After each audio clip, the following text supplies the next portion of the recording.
March 6th, the first Monday of the month. Hi, everybody. This is Trivia Treats. Tonight, instead of talking about people, I'm going to talk about a place. One place. The most fascinating place to ever attend a high school basketball game. This place.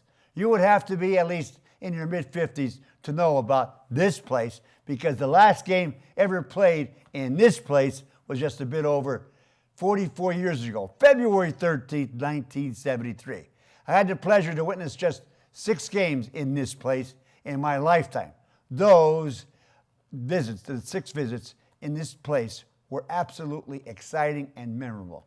What place? Mother of God, please! I'm going to tell you. One half of you might know what place this is, but I don't think so. Other gyms that we know of had definite home court advantages. Remember when running clubs were spooked at the old MMI bandbox, and when Hazelton's old gym at 9th and Wyoming Streets was considered a death trap for visiting teams? Allentown Central Catholic had its Rockney Hall. Bethlehem had its pit gym surrounded by a racetrack above the seats and the present huge Liberty Hall.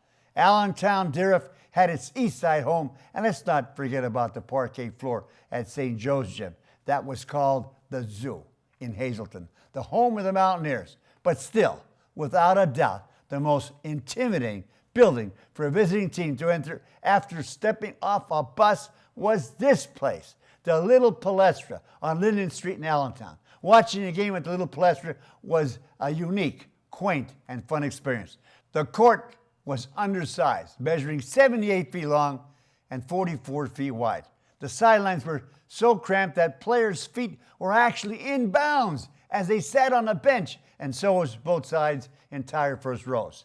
The team sat on opposite sides of the court to check in. Players had to run down the sideline to get to the scores table that was stationed under the basket on the Linden Street end.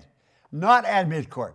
At the other end of the court, under the hoop, was Canary's pep band.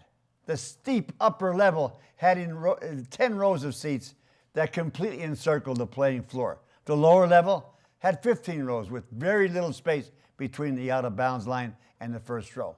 In 43 seasons, the double-decked 2,200-seat gym hosted 17 East Penn championship teams and 9 District 11 titleists and 5 state championship squads. The Little Palestra opened in 1930. In 1971, Hazelton defeated Allentown 62-60 in overtime.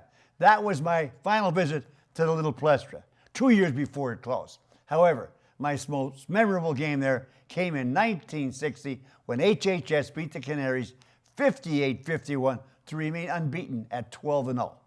In its heyday, the cozy and intimidating Little Palestra was the real mecca of high school boys basketball. It was a home court advantage unlike anything anybody else had.